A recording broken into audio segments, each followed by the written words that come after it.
वीतराग विज्ञानता, शिव स्वरूप शिवकार, नमः त्रियोग संहारिके। तीनों लोकों में सारभूत वीतराग और विज्ञानता को नमस्कार करके दौलत राम जी ने छेड़ाला ग्रंथ को लिखना प्रारंभ किया और उस छेड़ाला की पहली ढाल में चतुर्गति के दुखों का वर्णन बतलाया और ये कहा कि अपने स्वरूप को भूलकर ये जीव चारों गतियों में किस प्रकार दुख उठाता है। चार गतियों में दुख नहीं है, लेकिन अपने स्वरूप को भूलकर ये चारों गतियों में दुख भोगता है। मिथ्या दर्शन, मिथ्या ज्ञान और मिथ्या चारित्र इसके दुख के वास्तविक कारण हैं और उन मिथ्या दर्शन, मिथ्या ज्ञान, मिथ्या चारित्र का वर्णन किया दूसरी ढाल में। मिथ्या दर्शन, ज्ञान, चारित्र का अभाव किस प्रकार किया जा सकता है इसकी चर्चा की, अर्थात सम्यक दर्शन की बात कही तीसरी ढाल में। चौथी ढाल में सम्यक ज्ञान की बात कही और देश चारित्र की बात कही, तथा पांचवी ढाल में आकर मुनि बनने के पहले जिन वैराग्य में 12 भावनाओं का चिंतन किया जाता है उन 12 भावनाओं की चर्चा की गई।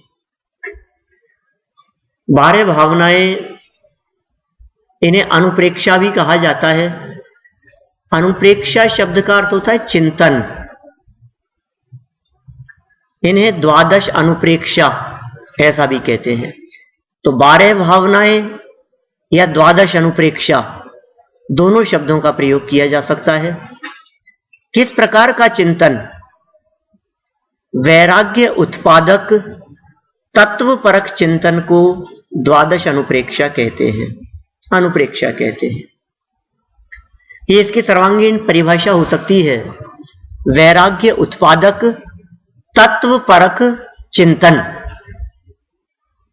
क्योंकि ये जो 12 भावनाएं हैं, इन 12 भावनाओं को 2 भागों में बांटा जा सकता है।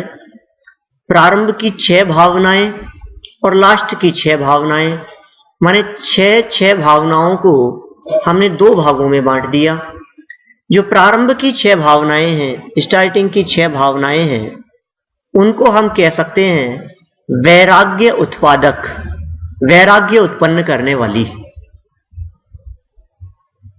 उनके माध्यम से वैराग्य की चर्चा होती है। और पश्चात जो 6 भावनाएं हैं उनमें तत्वपरक चिंतन है।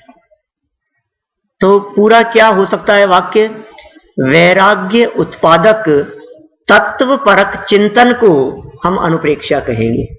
माने ऐसा चिंतन जो चिंतन वैराग्य उत्पन्न करने वाला हो, जिस चिंतन के माध्यम से हृदय में वैराग्य हो, कषाय नहीं हो, राग द्वेष नहीं हो, दुख नहीं हो, तकलीफ नहीं हो।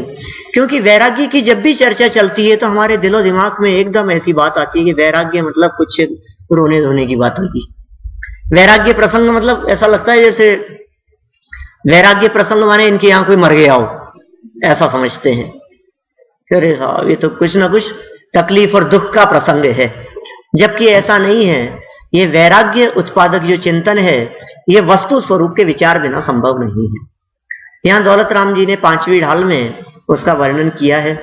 हम प्रारंभ से ही देखते हैं, बहुत मार्मिक चर्चा है। 12 भावनाओं के नाम भी हम सभी को याद होने चाहिए।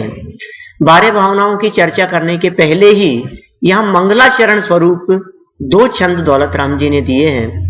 आप देखिए पेज नंबर 10, पेज नंबर जो नीचे लिखे हैं आपकी पुस्तक में, उन पेज नंबर के आधार पर देखिएगा। 10 नंबर का पेज है, बहुत सुंदर धुन है, शायद आई थिंक मानव छंद है ये। मुनि सकल व्रती बड़ भागी, भव भोगन ते वैरागी, वैराग्य उपावन माई, चिंते अनुप्रेक्षा भाई। क्या कह रहे हैं? मुनि सकल व्रती, मुनिराज की चर्चा है। कौन से मुनिराज की चर्चा है? जो सकल व्रती है। सकल व्रती का मतलब महाव्रती हैं।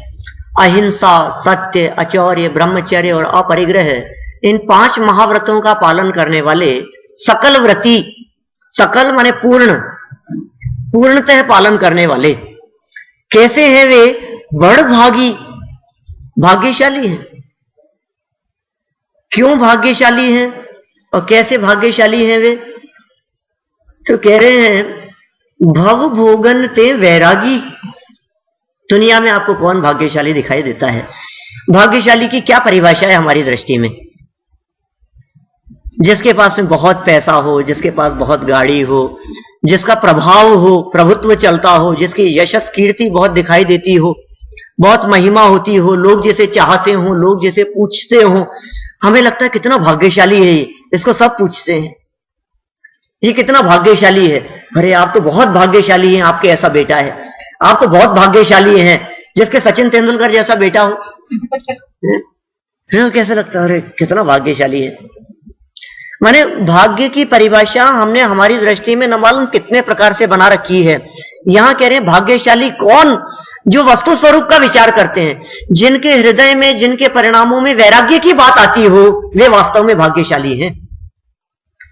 जिनका चिंतन वस्तु स्वरूप के हिसाब से चलता हो, जो वस्तु स्वरूप का विचार करते हैं, जिन्हें ज्ञान और वैराग्य सुहाता है, वे भाग्यशाली हैं। अरे दुनिया में उनको क्या भाग्यशाली कहें जिन्हें ज्ञान की चर्चा नहीं सुहाती है, जिन्हें वैराग्य की चर्चा असुहावनी लगती है, जिन्हें वैराग्य में आनंद आता है। ये दुख रूप चर्चा नहीं है। कैसे भाग्यशालियों की बात कर रहे हैं?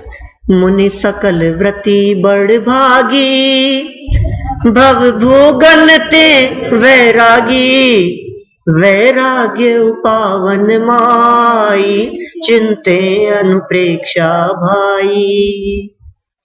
भव भोगन ते वैरागी, भव से भी जिन्हें वैराग्य हो गया है और भोगों से भी जिन्हें वैराग्य हो गया है। माने भव और भोगों के प्रति जिनके हृदय में राग नहीं है, वैरागी का अर्थ राग जिनके हृदय में टूट गया है। हमारे हृदय में भव के प्रति भी राग दिखता है और भोगों के प्रति भी राग दिखाई देता है। भव और भोगों के प्रति राग इसलिए दिखता है क्योंकि हमारी उनमें सुख बुद्धि है। जिनकी भव के प्रति सुख बुद्धि टूट गई है, भोगों के प्रति सुख बुद्धि टूट गई है, जिन्हें भोगों में आनंद नहीं आता, जिन्होंने अपने त्रिकाली ध्रुव गायक भगवान आत्मा के आनंद में ही सर्वस्व न्योछावर कर दिया है, जिन्होंने अपने अतीन्द्रिय आनंद का रसास्वादन किया है, जिनको अंदर का आनंद आया है, उन्हें बाहर के रस सब फीके दिखाई देते हैं। बाहर के किसी पदार्थ में उनको आनंद नहीं आता। अरे जिसने चैतन्य का रस चख लिया हो, उसे दुनिया में कौन से रस का आनंद आएगा? निज आत्मा के रस के आगे जगत के मिठाइयों का आनंद, भोजन का आनंद, घूमने फिरने का आनंद, कुछ आनंद नहीं है। ये सब नीरस दिखाई देते हैं, ये सब बेकार दिखाई देते हैं। ज्ञानी जीवों को रुचता नहीं है, वहां पसंद नहीं आता है, जचता नहीं है, मन नहीं लगता है, कुछ फीका फीका सा दिखता है। अपने अस्थि की मस्ती में झूमने वाले मुनिराज कैसा चिंतन किया करते हैं, कैसा विचार चलता होगा उनको। भव और भोग जिन्हें क्षणभंगुर दिखाई देते हैं, भव और भोगों के बारे में आखिर कैसा चिंतन करते हैं कि उनका परिणाम वैराग्य से उत्पन्न हो। आखिर कैसा चिंतन करते होंगे? उस चिंतन की चर्चा 12 भावनाओं के माध्यम से की जा रही है। 12 भावनाएं माने भव और भोगों से विरक्ति का चिंतन। हम कैसा चिंतन करें कि संसार, शरीर और भोगों से विरक्ति हो जाए, हमारे हृदय में वैराग्य भाव जागृत हो। देखते हैं कभी कभी वैराग्य भाव भी आता है, कभी कभी क्षणिक सा लगता है, ठीक है। कभी जैसे ये जो आता है ना, कभी तूफान आया, जैसे आपके कौन सा चल रहा है ये टोर्नेडो, एकदम देख करके कैसा लगता है अपने को, ऐसा कैसा होता होगा, उड़ा करके ले जाता है, इतने लोग मर गए सड़क पे चलते चलते, एकदम ये क्या हुआ, तो ऐसा लगता है ये सब क्षणिक है, क्षणभंगुर है। लेकिन थोड़े दिन बाद में फिर सब बस नॉर्मल हो जाते हैं, फिर से। भाव और भोगों से असली वैराग्य और क्षणिक वैराग्य दोनों में यही अंतर है कि जो क्षणिक वैराग्य है वो बाहरी परिस्थिति के आधार पर आता है, और जो वास्तविक वैराग्य है वो अपने स्वरूप के अवलंबन पूर्वक होता है। तो स्वभाव के अवलंबन पूर्वक जो वैराग्य हुआ, देह की तरफ से दृष्टि हट गई, देह की क्षणिकता देख करके, देह का अशरणपना देख करके, देह की असारता देख करके, देह के प्रति एकत्व और ममत्व बुद्धि के टूट जाने पर और कब टूटेगी? जब अपने त्रिकाली ध्रुव के प्रति अपनापन होगा। अपने में अपनापन और देह के प्रति अपनापन टूट गया। देह का नेह टूट जाना ये अपने में अपनेपन के बिना नहीं होता। और ये जो मुनिराज भाव और भोगों से वैरागी हैं, इस वैराग्य के पीछे भी यही कारण है कि उन्होंने अपने में अपनापन किया। क्या कह रहे हैं आगे? वैराग्य उपावन माई चिंते अनुप्रेक्षा भाई। किसका चिंतन कर रहे हैं वे? किसका चिंतन करते हैं? वैराग्य उत्पन्न करने वाली माता का चिंतन करते हैं। कौन है वैराग्य उत्पन्न करने वाली माता? इन द्वादश अनुप्रेक्षाओं को, इन 12 भावनाओं के लिए माता शब्द का प्रयोग किया है। वैराग्य उपावन माई, माई मतलब माता, मदर। मां किसे कहते हैं? जिनवाणी के लिए भी मां शब्द का प्रयोग किया जाता है। यहां तो वैराग्य उत्पन्न करने वाली, जिससे वैराग्य की उत्पत्ति हो, ऐसी मां कौन है? कि 12 भावना। 12 भावनाओं के चिंतन के बिना वैराग्य की उत्पत्ति नहीं होती। सब मुनिराज तो बन गए हैं, अब 12 भावनाओं का चिंतन करने की क्या जरूरत है? या 12 भावनाओं का चिंतन मुनिराज करते हैं या श्रावक करते हैं? किसके हृदय में होता होगा 12 भावनाओं का चिंतन? कि संसार, शरीर और भोगों से विरक्त होने के लिए गृहस्थ लोग 12 भावनाओं का चिंतन करते हैं, और अपने वैराग्य में परिणामों की स्थिरता के लिए मुनिराज 12 भावनाओं का चिंतन करते हैं। तो गृहस्थों के लिए भी 12 भावनाओं का चिंतन और मुनिराजों के लिए भी 12 भावनाओं का चिंतन।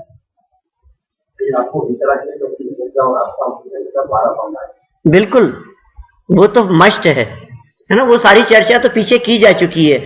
सम्यक दर्शन और सम्यक ज्ञान होने के पश्चात जो वैराग्य में चिंतन होगा वही सच्चा चिंतन है।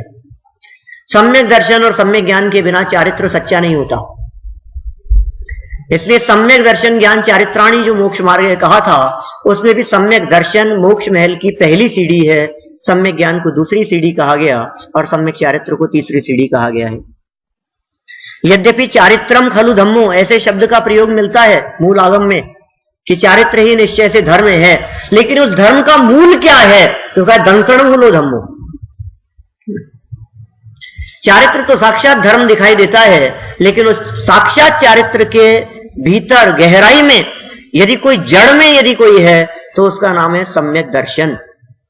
इसीलिए तीसरी ढाल में सम्यक दर्शन और चौथी ढाल में सम्यक ज्ञान की चर्चा करने के उपरांत सम्यक चारित्र की भूमिका स्वरूप सम्यक चारित्र प्रकट करने के लिए इन 12 भावनाओं के चिंतन की चर्चा है। इसके लिए मां शब्द का प्रयोग किया है और कह रहे हैं चिंते अनुप्रेक्षा भाई। इन 12 भावनाओं का चिंतन किया जाता है। तो कैसी होगी ये 12 भावनाएं जिनका चिंतन कर रहे हैं? तो कहा ये 12 भावनाओं का चिंतन दुख उत्पन्न करने वाला नहीं है। इन 12 भावनाओं का चिंतन करने से रोना नहीं आता है। ऐसा लगता होगा जब 12 भावनाओं की बातें सुनते हैं हम। कौन सी ये 12 भावनाएं? सबसे पहली भावना है अनित्य, दूसरी है अशरण, तीसरी है संसार। इन 12 भावनाओं के नाम भी याद होने चाहिए। तत्वार सूत्र में है इन 12 भावनाओं के नाम। अनित्य, अशरण, संसार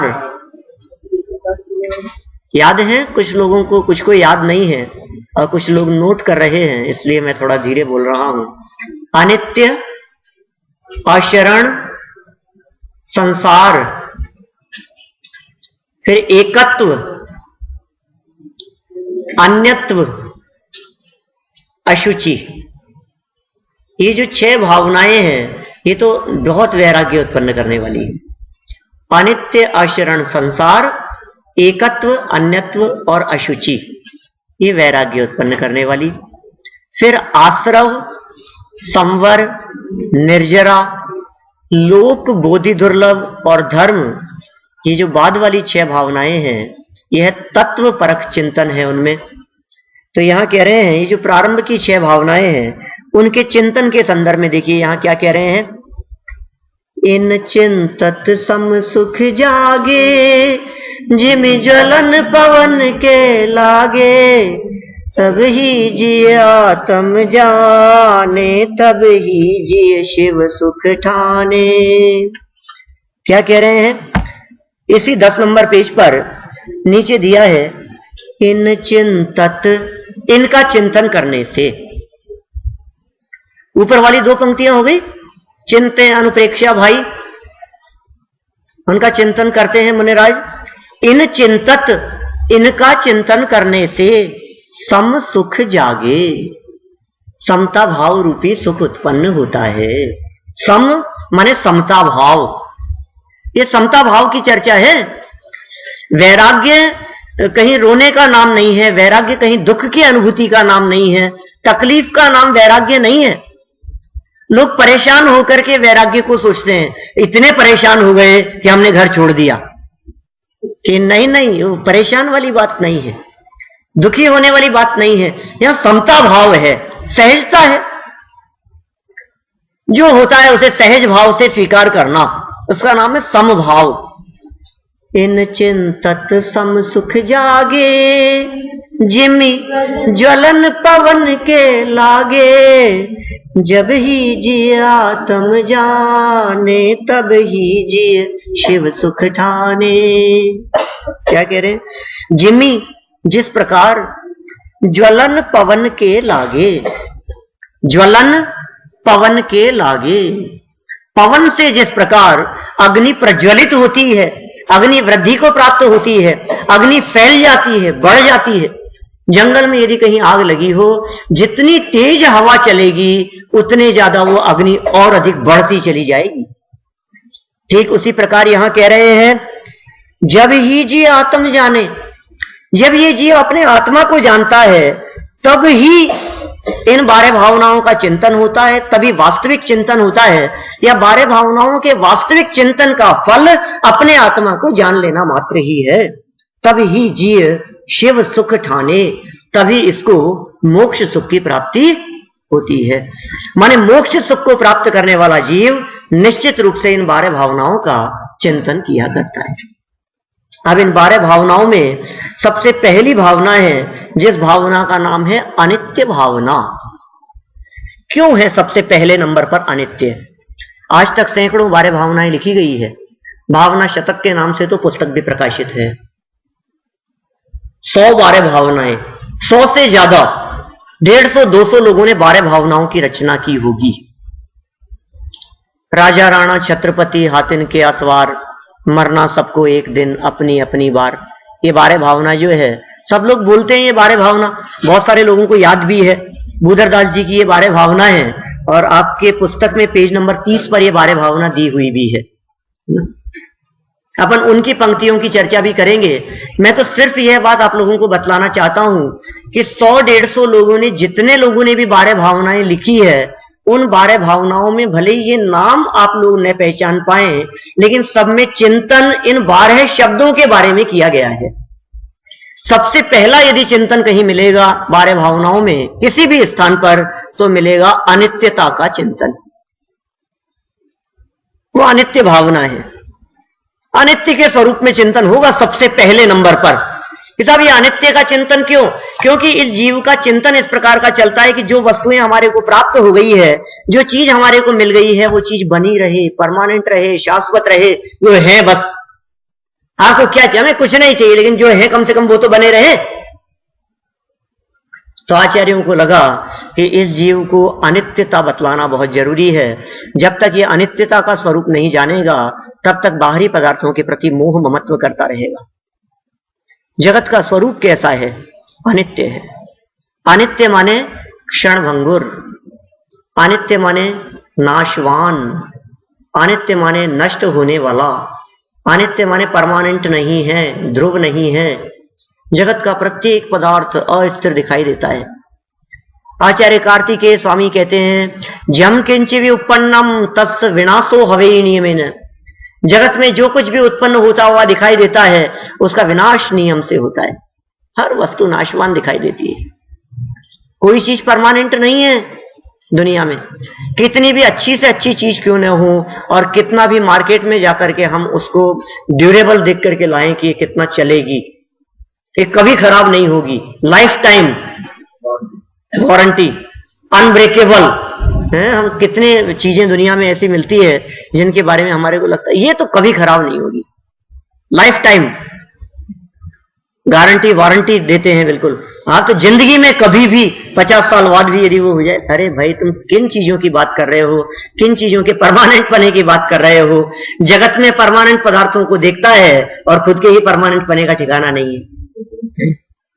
कितने दिन रहेगा, इस देह की अपेक्षा से बात कर रहे हैं, संयोगों की अपेक्षा से बात कर रहे हैं। जगत में जितने संयोग हैं वे सबके सब संयोग नाशवान और क्षण भंगुर हैं। इस प्रकार का जो चिंतन है, यह चिंतन अनित्य भावना का चिंतन है।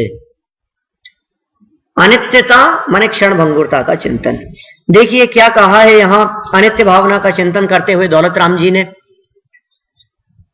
3 नंबर का ये छंद है, जोवन ग्रह गोधन नारी है गए जन आज्ञाकारी, इंद्रिय भोग चिन्ह थाई, सुर धनु चपला चपलाई। क्या कहा है? यौवन, यौवन अवस्था, यौवन यौवन अवस्था। सबको ऐसे लगता है ना अपनी जवानी में अपना चेहरा मिरर के आगे जब हम खड़े होते हैं तो हमारे को ऐसे लगता है मेरे जैसा सुंदर कौन होगा, और फिर थोड़े दिन में वो सुंदरता न मालूम कहां गायब हो जाती है। ये क्या हो गया, यही विचार करते रहते हैं, अरे ये ऐसा कैसे हो गया, ये ऐसा क्यों हो रहा है, ये चेहरे पर झुर्रियां क्यों पड़ रही है, ये यौवन अवस्था कहां जा रही है, ये सब क्षणभंगुर और नाशवान कैसे दिख रहा है। फिर उसको बचाने के लिए भागता है, लेकिन आचार्य देव कह रहे हैं तुम उसको बचाने का कितना भी प्रयास करो वो बचेगा नहीं, क्योंकि उसका स्वरूप अनित्य है। हर वस्तु की अनित्यता के बारे में चिंतन करें, हर वस्तु के क्षणभंगुर पने के बारे में चिंतन करें कि ये जब वस्तु नाशवान है तो मैं इसको टिकाए रखने की भावना क्यों भाता हूं।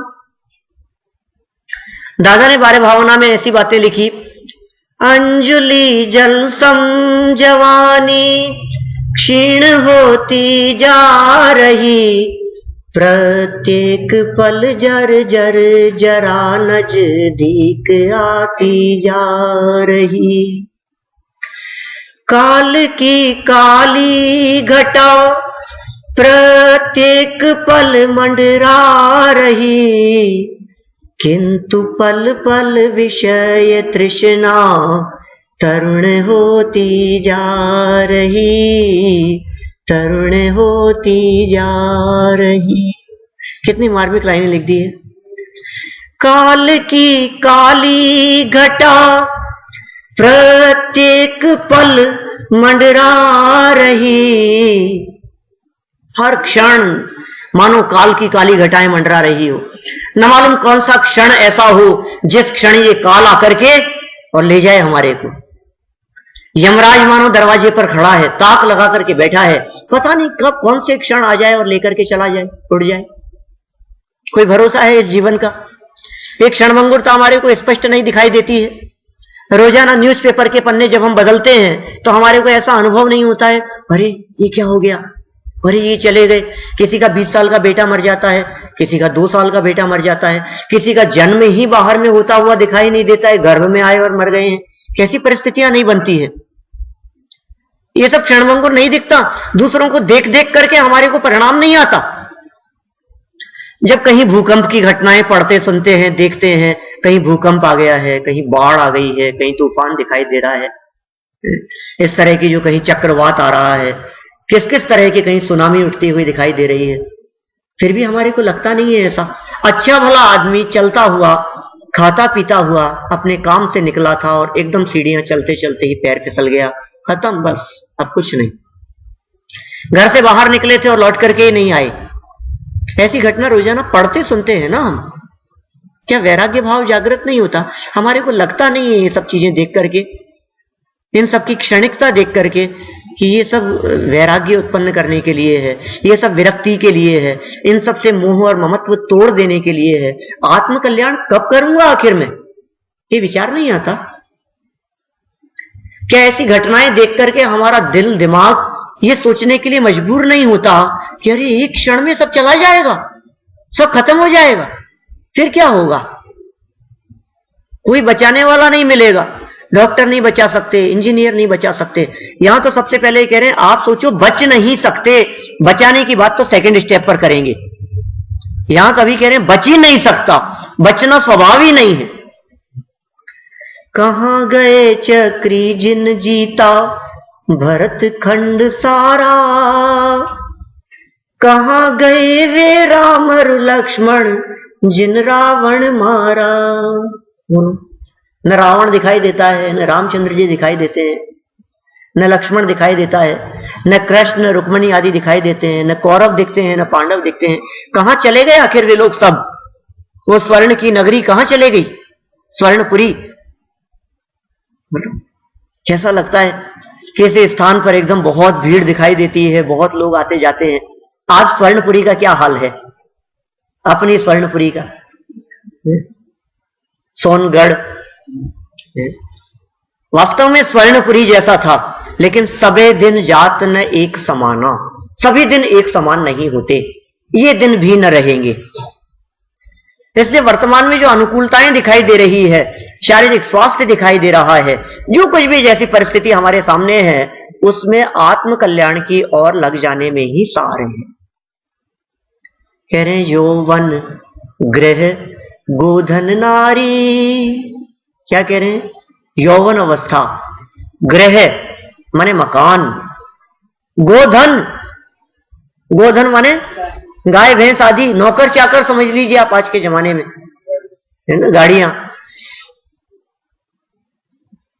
यौवन गृह गोधन नारी, हाय गए जन आज्ञाकारी। हाथी घोड़े, हाय गए, हाय मतलब घोड़ा और गए मतलब हाथी। यौवन गृह गोधन नारी, हाय गए जन आज्ञाकारी। लोग आज्ञाकारी दिखाई दे रहे हैं, हमारे आगे पीछे चलते हैं। हम जिधर से गुजरते हैं लोग सलाम करते हुए दिखाई देते हैं। आज्ञाकारी, नौकर चाकर, एक आवाज लगाने पर 10 नौकर दौड़ते हुए आ जाते हैं। लेकिन भैया ये प्रतिष्ठा, ये यश, ये कीर्ति, ये महिमा, ये शाश्वत नहीं रहेगी, ये परमानेंट नहीं रहेगी। अरे बड़े बड़े राजा महाराजाओं की नहीं रही, हम हैं कौन? राजा गरीब होता हुआ दिखाई देता है, गरीब राजा बन जाता है, फिर वो राजा का भी मरण हो जाता है तत्काल। सुबह राज्याभिषेक हुआ और शाम तक परलोक हो गया हो। बहुत बड़े सेठ साहब हो, वैभव संपन्न हो, है, नौकर चाकर आगे पीछे लगते हो, गाड़ियां आगे पीछे दौड़ती हो, हार्ट अटैक हो गया और लोग तो कह रहे हैं क्या हुआ सेठ जी संभाल रहे हैं, और नरकों में वहां जाकर के तो तिल तिल करे देह के खंड, और तहां भूमि पर सत दुख इसो। तो सारी परिस्थितियां चालू हो गई है वहां, कैसी परिस्थिति बन जाती है। एक क्षण में सब बदल जाता है, सारी दुनिया बदल जाती है। क्या अपने लाइफ में कभी इस प्रकार के प्रसंग नहीं बने जब आपकी जबान से ऐसा निकला होगा कि आज तो बच गए, ओह बच गए आज तो? वास्तव में ऐसा खतरनाक एक्सीडेंट होता बच गया। आज तो ऐसे लगा था एकदम कि शायद प्राणी निकल जाते, शायद जान चली जाती। वो लोग, आप लोगों के लाइफ में ऐसे क्षण आए होंगे अनेक बार। हैं कोई ऐसे जिनकी लाइफ में कभी ऐसा क्षण नहीं आया हो? कभी सीढ़ियों से उतरते समय, कभी रोड क्रॉस करते समय, कभी गाड़ी चलाते समय, कभी प्लग लगाते समय एकदम करंट का ऐसा झटका लगा, ओह बच गए आज तो, समझ लो कोई लाइफ बचना बाकी था, बच गए, जिंदगी बच गई आज तो। होता है ना सब बाबूजी, ऐसा सबके साथ में हुआ है, अपने साथ में भी ऐसा अनेक बार, बहुत बार होता है, बहुत बार होता है। मेरे साथ में भी होता है। अभी आने से पहले करीब 10-12 दिन पहले बस के नीचे आ गया, एकदम ऐसा लगा कि बस खत्म। फिर क्या हुआ? फिर उसके बाद में मैं हमेशा जब इस तरह के प्रसंग आते हैं, मैं ये कहता हूं कि जब कभी भी आपके मुंह से निकले कि ओह आज तो बच गए, समझ लेना बेटा आज तो बच गया है, आगे नहीं बचेगा। कोई जरूरी नहीं है आगे आपको चांस मिले कि ना मिले। आज आप सीढ़ियां उतरते समय एकदम पैर, अरे वो तो 2 सेकंड के लिए भी याद नहीं रखते, हम याद ही नहीं रहता हमारे को। एकदम तो ऐसा हुआ कि बस फिर खत्म, 2-5 मिनट के बाद में खत्म हो गई वो बात, फिर कहां रही वो। घबराहट तो एकदम ऐसी होती है कि मर जाता तो क्या होता, मरा नहीं, खरोंच भी नहीं आई, कुछ भी नहीं हुआ। रोड क्रॉस कर रहे थे और एकदम गाड़ी आ गई बहुत तेज स्पीड से। हिंदुस्तानियों की बात है, यहां तो ऐसा होता नहीं है शायद। रोड क्रॉस करते समय एकदम तेज स्पीड से गाड़ी आई और 1 इंच की दूरी पर आकर के उसने तेज ब्रेक लगा करके गाड़ी को रोक लिया। कुछ भी नहीं हुआ, लेकिन धड़कन 10 मिनट तक रुकती नहीं है। क्या हो गया? मर जाता तो? मरा तो नहीं, तो सोच ले यदि मर जाता तो क्या होता। ये विचार नहीं करते हम। ये वैराग्य उत्पन्न करने के लिए 12 भावनाओं का चिंतन, ये अनित्यता का चिंतन वैराग्य के लिए है। इस क्षणिकता का चिंतन इसलिए है कि भैया इस क्षण भंगुरता का विचार करके जो शाश्वत है उसका अवलंबन लेने का प्रयास कर। दृष्टि क्षणिकता से हटाओ। ये जो क्षण भंगुर है, जो नाशवान है, इसका अवलंबन लेने से तो दुखी उत्पन्न होने वाला है, लेकिन जो परमानेंट है उसका परमानेंट अवलंबन लेकर के परमानेंट शांति मिल सकती है। वो तत्व अंदर में मौजूद है जो परमानेंट है। ये क्षणिकता के बारे में कह रहे हैं। एक क्षण में मौत किसका नाम है जानते हैं आप? आखिर इतनी घबराहट क्यों होती है? परिवार नहीं रहा, पत्नी नहीं रही, बच्चे नहीं रहे, सब एक साथ चले गए। अरे एक चला जाता है तो वो तकलीफ हमसे बर्दाश्त नहीं होती, हमसे भोगी नहीं जाती। सिर्फ एक चला जाता है तो, जवान बेटा मर गया मान लीजिए, हमारा 20 साल का बेटा मर गया, इससे ज्यादा तकलीफ और क्या हो सकती है? जिंदगी भर उस दुख को लेकर के भोगते रहते। होता है, घटनाएं घटती है, किसी का भी कोई भरोसा नहीं है। किसी की पत्नी मर गई, किसी के अटैक आ गया, किसी का ऐसा फ्रैक्चर हो गया, पैर ही काट देना पड़ा उसका, और जिंदगी भर के लिए अपाहिज होकर के रह गए। ये तो समझ लीजिए जब तक शरीर चल रहा है तब तक चल रहा है, बाकी तो कोई भरोसा नहीं है। एकदम ही कुछ भी नहीं था, अटैक आ गया, कुछ भी नहीं था, डायबिटीज इतनी तेज हो गई, कुछ भी नहीं था, ब्रेन हेमरेज हो गया, और एकदम पता नहीं क्या हुआ, हार्ट बीट चलना बंद, कुछ नहीं, बस पैरालिसिस, अटैक करना मालूम क्या क्या।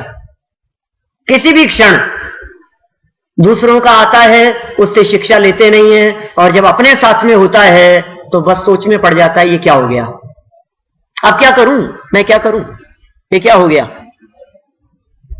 यौवन ग्रह गोधन नारी, है गए जन आज्ञाकारी, इंद्रिय भोग छिन थाई, सुर धनु चपला चपलाई। इंद्रिय भोग कैसे है? छिन थाई, क्षण मात्र के लिए स्थिर रहने वाले। कितने समय के लिए स्थिर रहेंगे इंद्रियों के भोग? पंचेंद्रियों की भोग सामग्री कब तक स्थिर रहेगी? परमानेंट नहीं है, रह ही नहीं सकती है, क्योंकि उनका स्वभाव अनित्य है। दुनिया में ऐसी कोई भी वस्तु नहीं है जो वस्तु अनित्य ना हो, जो वस्तु क्षण भंगुर ना हो, जो वस्तु नाशवान न हो। जो वस्तु जगत में दिखाई देती है वो सब नाशवान है, सब नष्ट हो जाएगी, कुछ भी नहीं रहेगा। जो जो दिखाई देती है, जो तू देखे इन आंखन सो, तामे कछु न तेरा। भोंदू भाई समझ शब्द यह है मेरा, प्राचीन भजन है। जो कुछ भी इन आंखों से दिखाई देता है सब क्षण भंगुर नाशवान दिखता है। इंद्रियों के भोग, लड्डू, ये सोचता है कि अरे क्या करूं, इनको बहुत अच्छे लग रहे हैं, खत्म हो जाएंगे, इनको बचा के रख लो। फिर टेस्ट बिगड़ जाता है, खराब हो जाता है, फिर वो परिणाम नहीं रहता है। हर चीज क्षण, अभी तो कैसा लग रहा है ये चीज कितनी अच्छी है, फिर थोड़ी देर बाद में वो कैसा लगने लगता है कि अरे नहीं नहीं तो अच्छा नहीं है, असारता सी दिखने लगती है।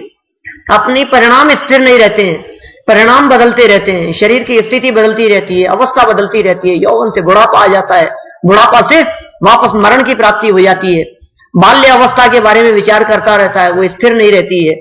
शरीर हष्ट पुष्ट जो दिखाई देता है ये परमानेंट शाश्वत ऐसा हट्टा कट्टा नहीं रहता है। बीमारियां लग जाती है, रोग लग जाते हैं, ये सब शरीर की ऐसी अवस्थाएं दिखाई देती है।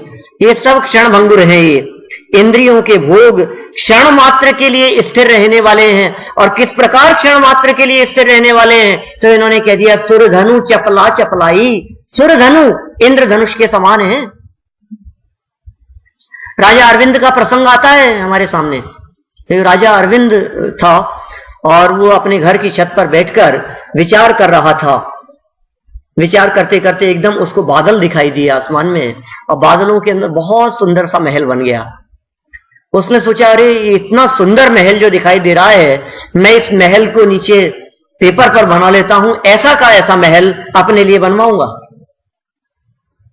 और उसने सारा सामग्री वहां इकट्ठी की वो चित्र बनाने के लिए, और आसमान में देखता है और वो तो गायब हो गया। वो बादल स्थिर थोड़ी ना रहेंगे, वो इंद्रधनुष के समान है। आसमान में इंद्रधनुष हमारे को दिखाई दिया, रेनबो, और हमने आवाज लगाई बच्चे को, अरे बेटा देखना, और देखा तो गायब, कहीं नहीं।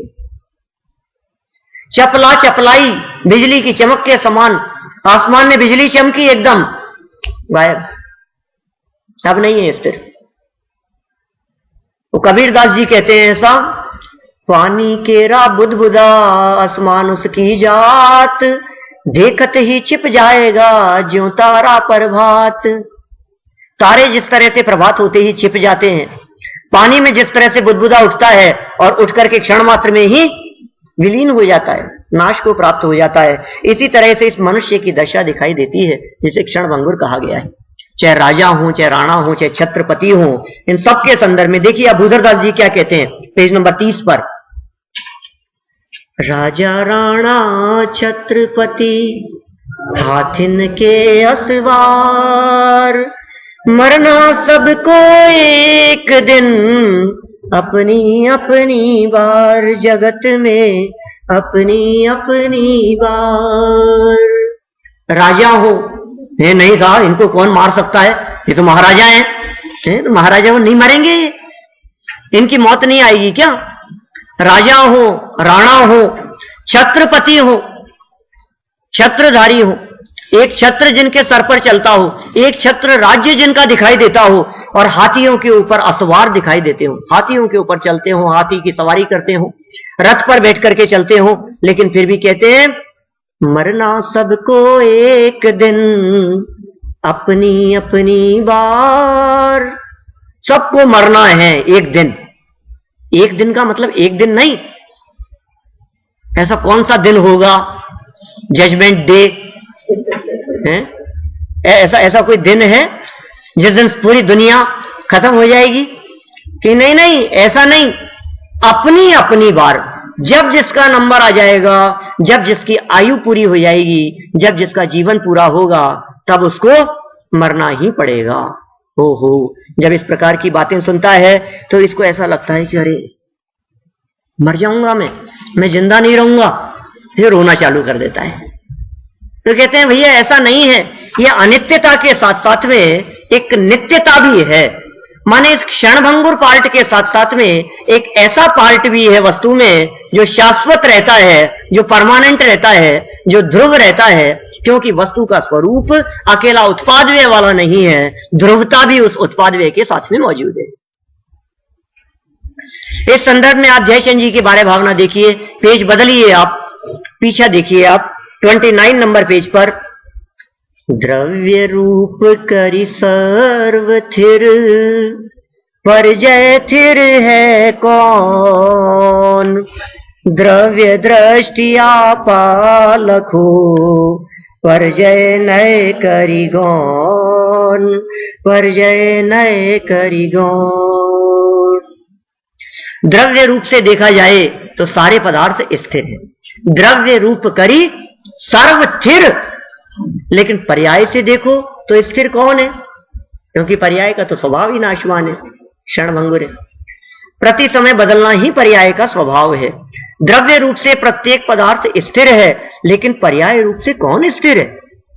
द्रव्य और पर्याय तो जानते हैं, जो कायम रहे, जो शाश्वत रहे वो द्रव्य है, और जो पर्याय है वो उसकी अवस्था है, नाशवान अवस्था का नाम पर्याय है। इसलिए शिक्षा क्या दी है, द्रव्य दृष्टि आपा लखो, परजय नय करि गौन।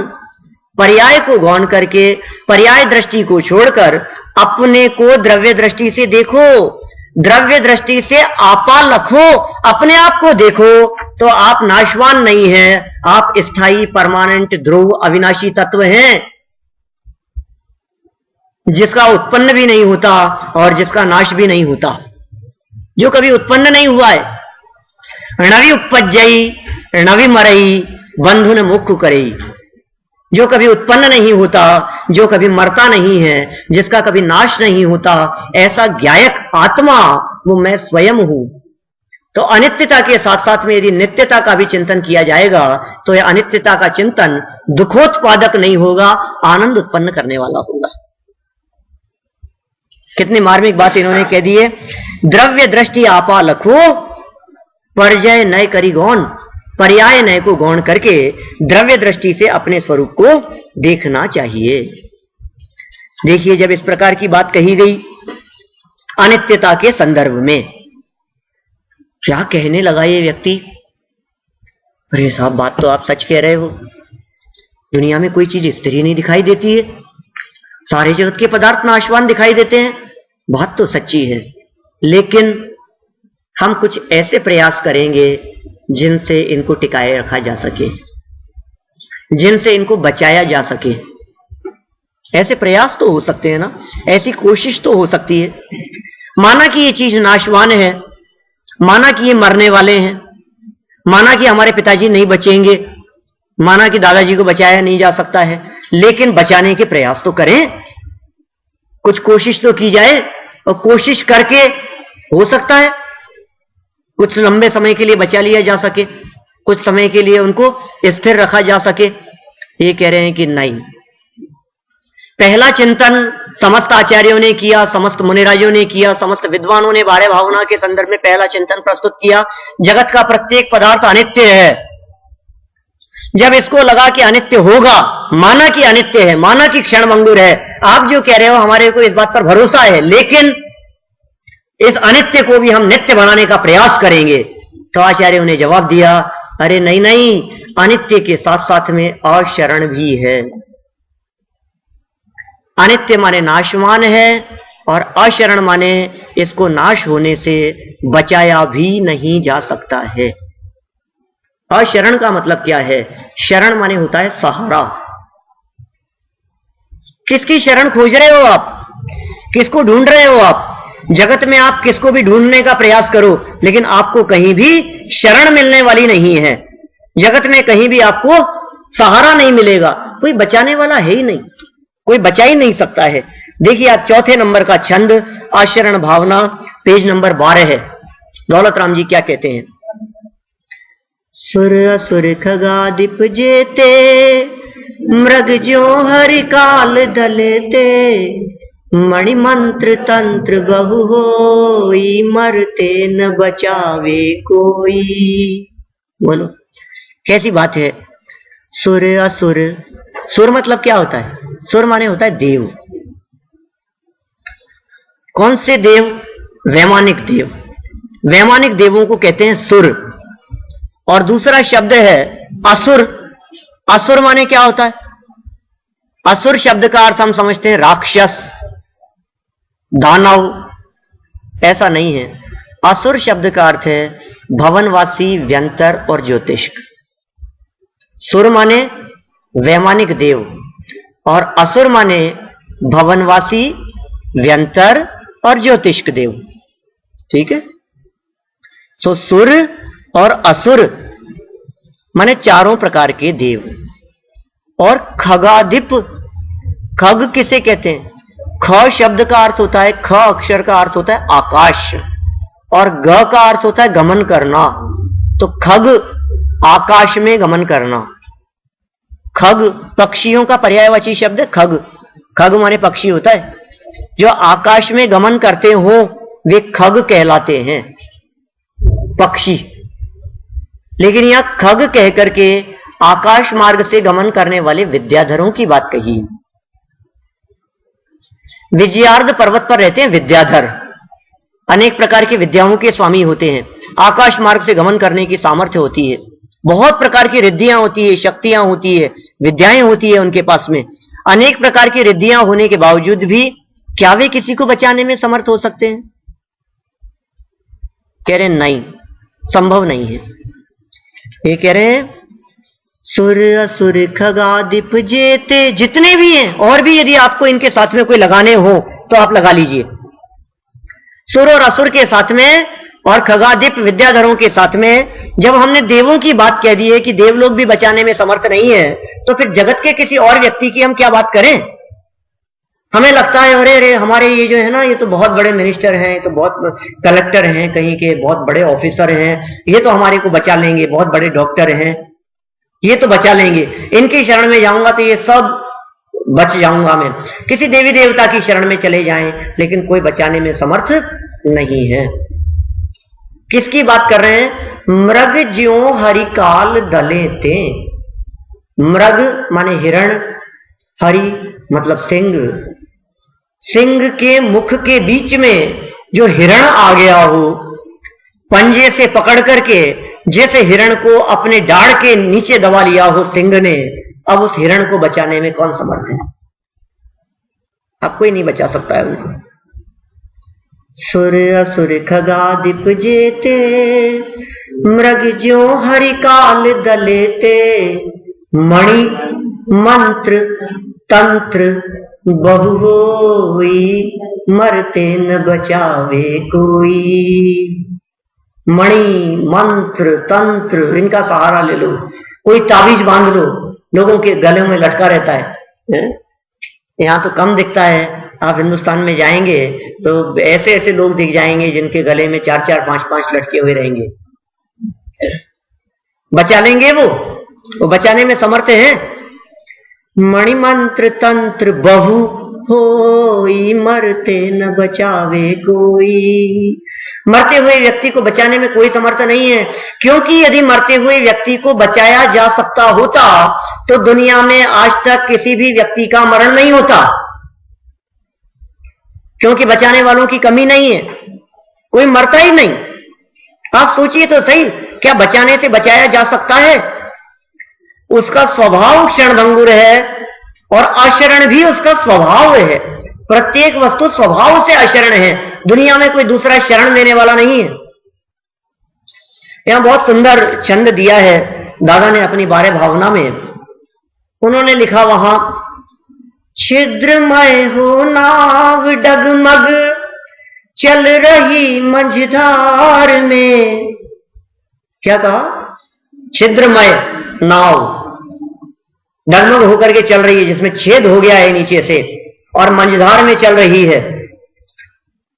छिद्रमय हो नाव डगमग चल रही मंझधार में, दुर्भाग्य से जो पड़ गई दुर्देव के अधिकार में, तब शरण होगा कौन जब नाविक डुबो दे धार में।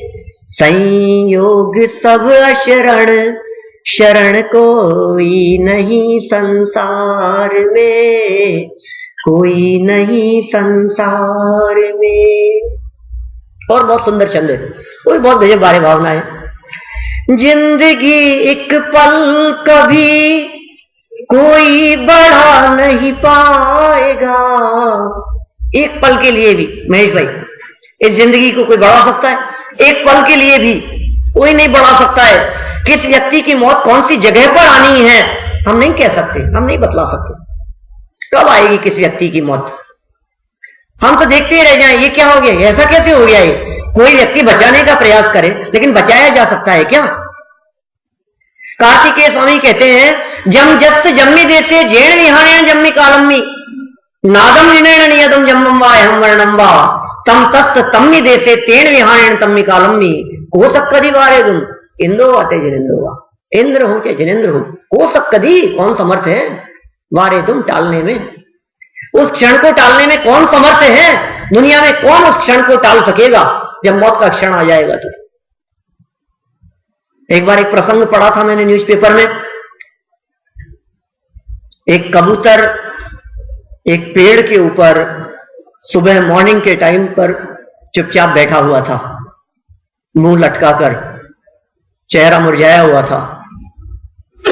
उधर से नारद जी आए और नारद जी ने पूछा, न्यूज़पेपर की बात कह रहा हूं तो सच्चाई मत समझना, लेकिन इस तरह की बात हमने उसमें पढ़ी है।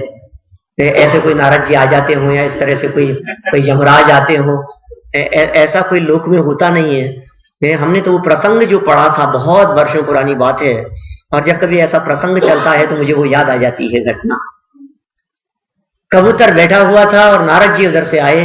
नारद जी ने उस कबूतर को देख करके पूछा कि क्या बात है कबूतर भैया, तुम्हारे सारे साथी दाना पानी की तलाश में इधर उधर उड़ गए हैं, क्या तबीयत ठीक नहीं है? ऐसे उदास कैसे बैठे हुए हो? क्या बुखार हो गया है? इस तरह की बात नारद जी ने पूछी। तो कबूतर ने जवाब दिया, नहीं नहीं ऐसा कुछ नहीं है, तबीयत तो ठीक है। फिर क्या बात है, ऐसा उदास क्यों दिखाई दे रहे हो, चेहरा क्यों लटका हुआ है? तो कबूतर ने जवाब दिया कि अभी 5 मिनट पहले यहां से यमराज जी निकले थे और वो यमराज जी मेरी तरफ देख करके मुस्कुरा रहे थे। कुछ अजीब सी मुस्कुराहट थी उनके चेहरे पर। मुझे बहुत डर लग रहा है, थोड़ी घबराहट हो रही है। कबूतर ने ऐसा कहा नारद जी से। तो नारद जी ने कहा, क्यों चिंता करते हो, क्यों घबराते हो तुम, डरने की कोई बात नहीं है। नारद जी ने उस कबूतर को उठाया और उठाकर अपने विद्या के माध्यम से, अपने रिद्धि के माध्यम से हिमालय की गुफाओं में ले जाकर छोड़ दिया। 10,000 मील दूर हिमालय की गुफाओं में पहुंचा दिया और 2 मिनट में पहुंच गए नारद जी यमराज के पास में। यमराज के पास जाकर के पूछा कि अरे क्या बात है, अभी थोड़ी देर पहले 10 मिनट पहले उस कबूतर के पास से तुम निकले थे और कैसे मुस्कुराते हुए निकल रहे थे, क्या बात है? तो यमराज ने जवाब दिया कि उस कबूतर की मौत 10 मिनट बाद में हिमालय की गुफाओं में होनी है। मैं ये विचार करके मुस्कुरा रहा था कि 10 मिनट में कबूतर हिमालय की गुफाओं में कैसे पहुंचेगा। नारद जी ने कहा, मैं तो पहुंचा के आ रहा हूं वहीं पर। जिस व्यक्ति की मृत्यु जहां होनी है, मतलब जो बात हमारे को बिल्कुल इम्पॉसिबल दिखे, बिल्कुल हमारे को लग रहा है तो हो ही नहीं सकता, इट्स इम्पॉसिबल, संभव नहीं है, ये चीज किसी भी रूप में संभव नहीं है कि 10 मिनट में कोई कबूतर 10,000 मील दूर पहुंच जाए। लेकिन यदि उसकी मृत्यु वहां होनी है तो कौन बचाने में समर्थ है? बचाने वाले ही मरण में सहयोगी हो जाते हैं। तब शरण होगा कौन जब नाविक डुबो दे धार में। अब कौन शरण, अब किससे बात कर सकते हैं हम? जिस नाविक के भरोसे हम नाव में बैठे थे, वो नाविक ही यदि हमारे को समुद्र की धार में, नदी की धार में डुबोने लग जाए तो फिर शरण कौन होगा? संयोग सब अशरण, शरण कोई नहीं संसार में। जिंदगी एक पल कभी कोई बड़ा नहीं पाएगा, रस रसायन सुत सुभट कोई बचा नहीं पाएगा। मेरा बेटा बचा लेगा, बहुत बड़ा आदमी है, बहुत चलती है उसकी, बहुत बड़ा ऑफिसर है, अच्छे अच्छे लोग कांपते हैं उससे। अरे लेकिन भैया कोई नहीं बचाने में समर्थ हो सकता है।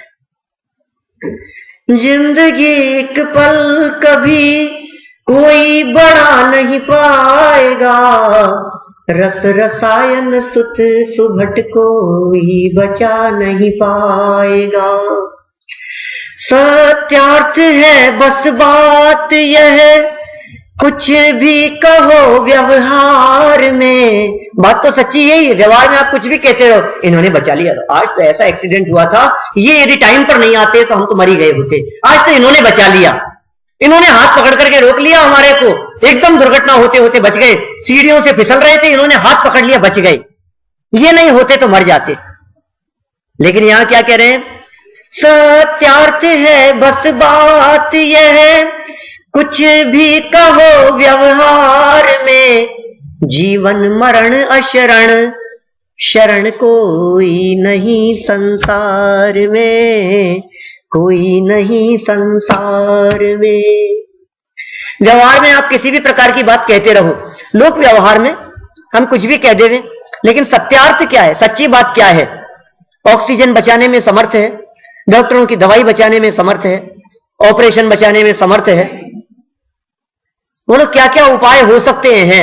ये तो इन्होंने कह दिया मंत्र तंत्र का सहारा ले लो ना, देवी देवताओं का सहारा ले लो। कोई जगत में भले ही कितने भी प्रकार के देवी देवता आ जाएं, वो बचाने में समर्थ नहीं हो सकते हैं। मणि मंत्र तंत्र बहु होई, मरते न बचावे कोई।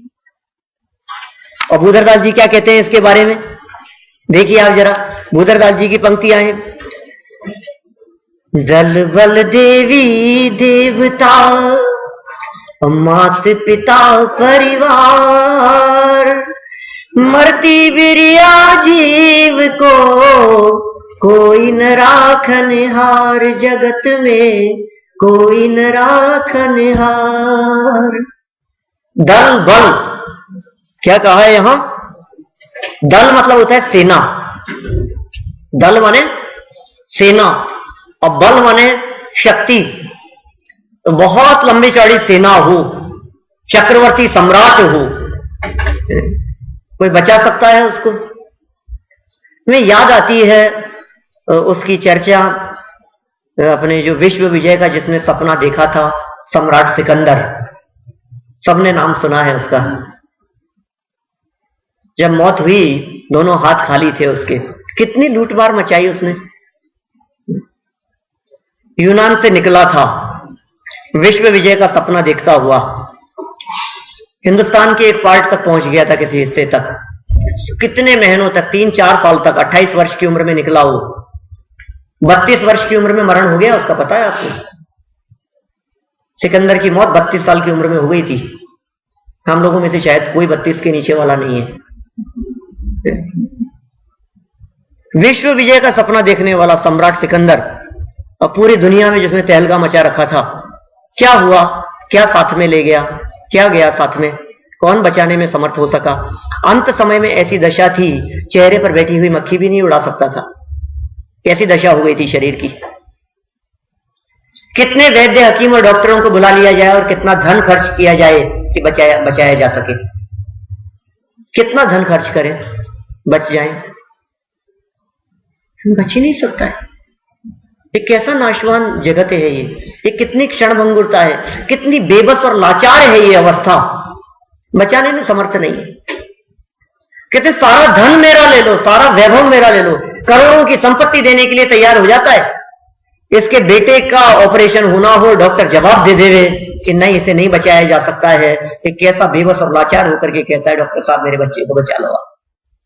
आप कहो जो करने के लिए तैयार हूं, मैं सारे धन संपत्ति सब कुछ लुटाने के लिए तैयार हूं, लेकिन बचा लो इसको। लेकिन क्या किया जा सकता है? मौत के आगे किसी का बस नहीं चलता, बेबस और लाचार हो जाता है। कितनी खतरनाक स्थिति होती होगी वो। एक घड़ी हमारे हाथ से छूट जाती है ना, मोबाइल यदि कहीं छूट जाए और वापस लौट करके आए और मिले नहीं, 2 दिन हमारे से मोबाइल का वियोग बर्दाश्त नहीं होता।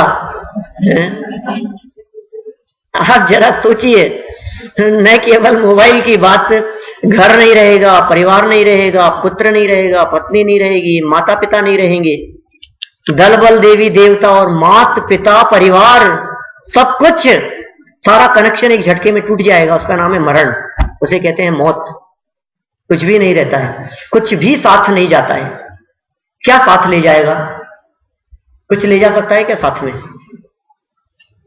कोई चीज साथ में ले जा सकते हैं? कुछ भी ले जाने की व्यवस्था नहीं है, खाली हाथ जाएगा। आप सोचिए, यदि थोड़ी बहुत भी ले जाने की व्यवस्था होती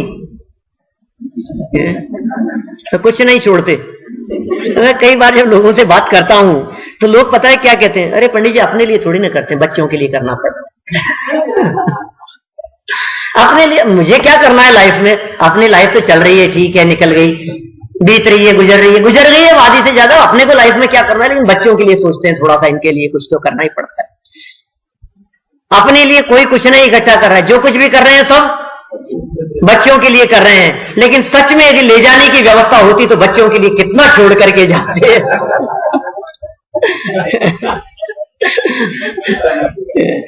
एक पैसा नहीं छोड़ते, फूटी कड़ी भी छोड़ करके जाने को तैयार नहीं होते।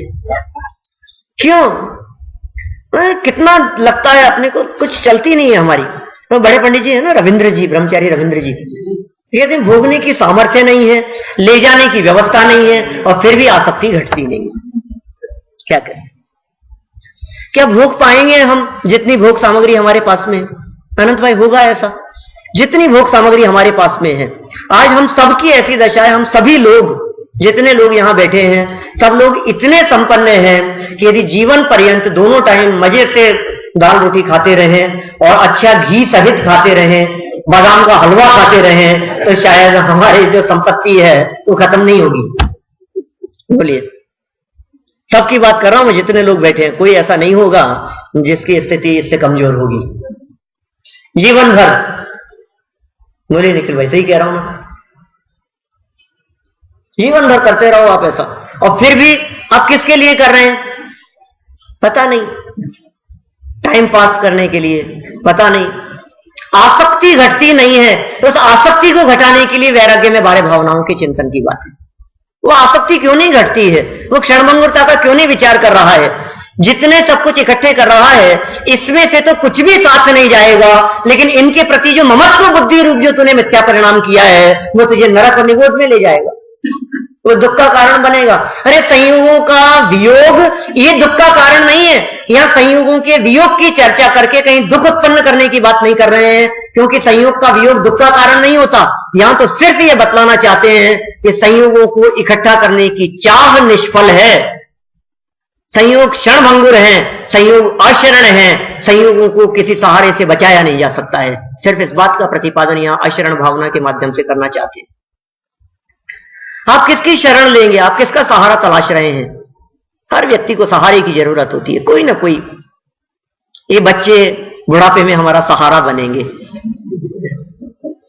आज हम बच्चों का सहारा हैं, कल बच्चे हमारा सहारा बनेंगे। कौन किसका सहारा हो सकता है? यहां असली सहारे की चर्चा की है। जरा देखिए आप जयचंद जी छाबड़ा की बारे भावना, ये भूधरदास जी वाली तो हो गई ना, दल बल देवी देवता मात पिता परिवार सब, और मरती बिरिया, बिरिया मतलब बारी, मरण की यदि जब किसी व्यक्ति की बारी आ जावे, मरती बिरिया जीव को कोई ना, कोई भी नहीं राखन हार रखने में समर्थ नहीं है।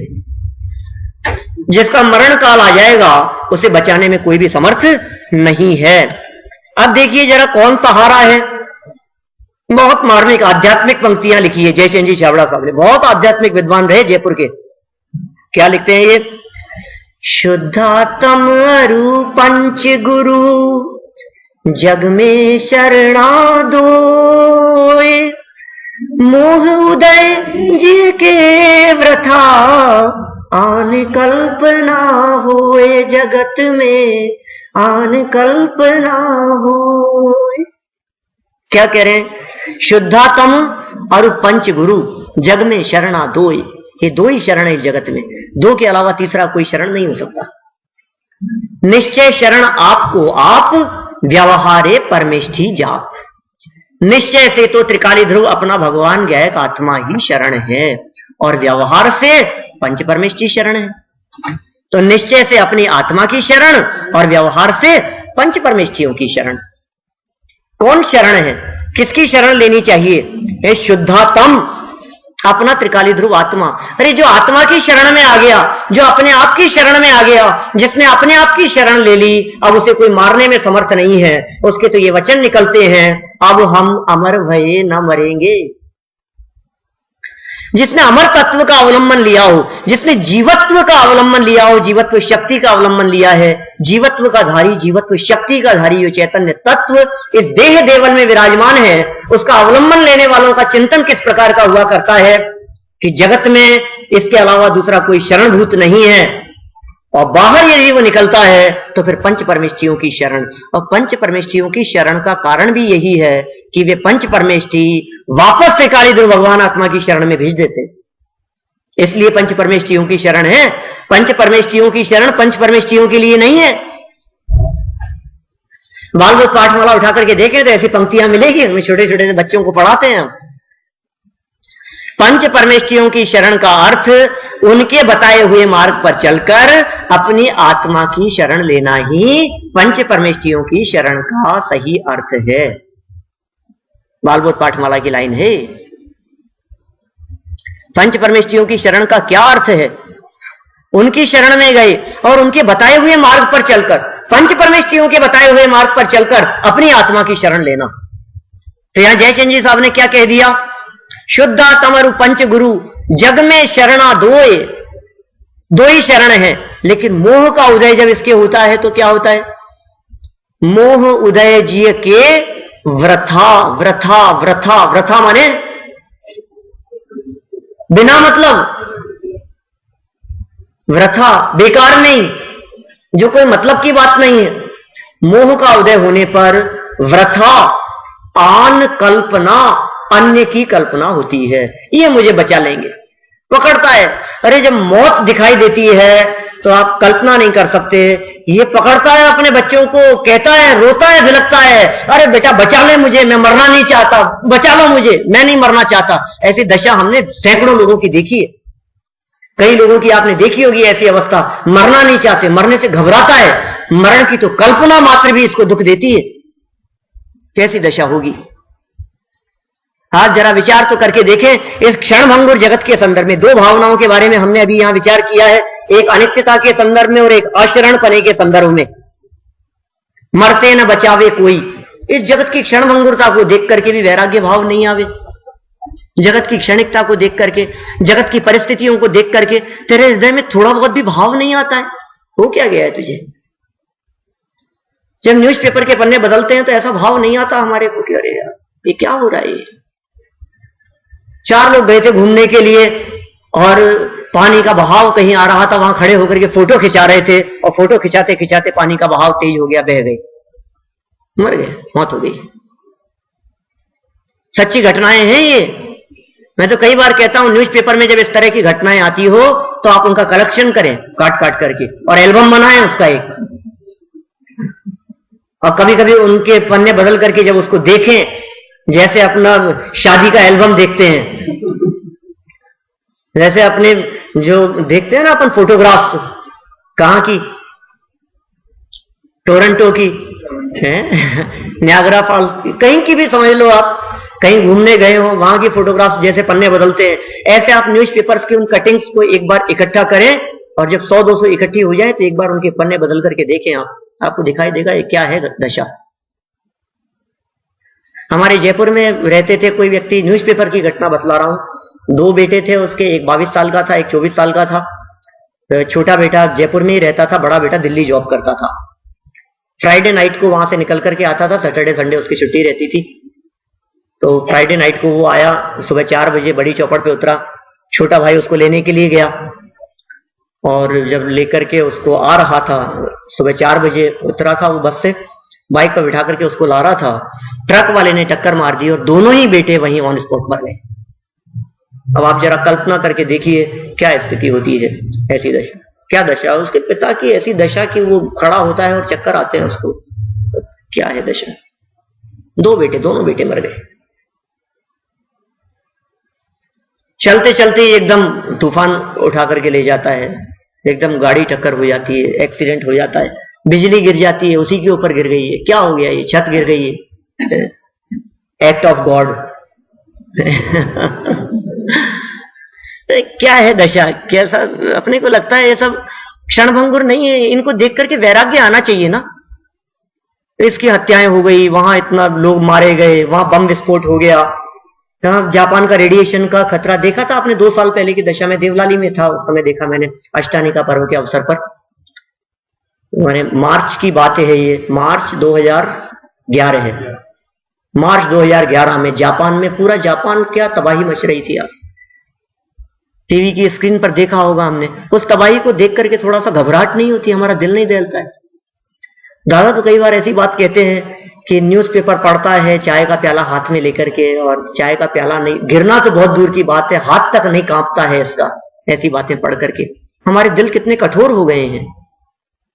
ये 12 भावनाओं का चिंतन हृदय की कोमलता के लिए है।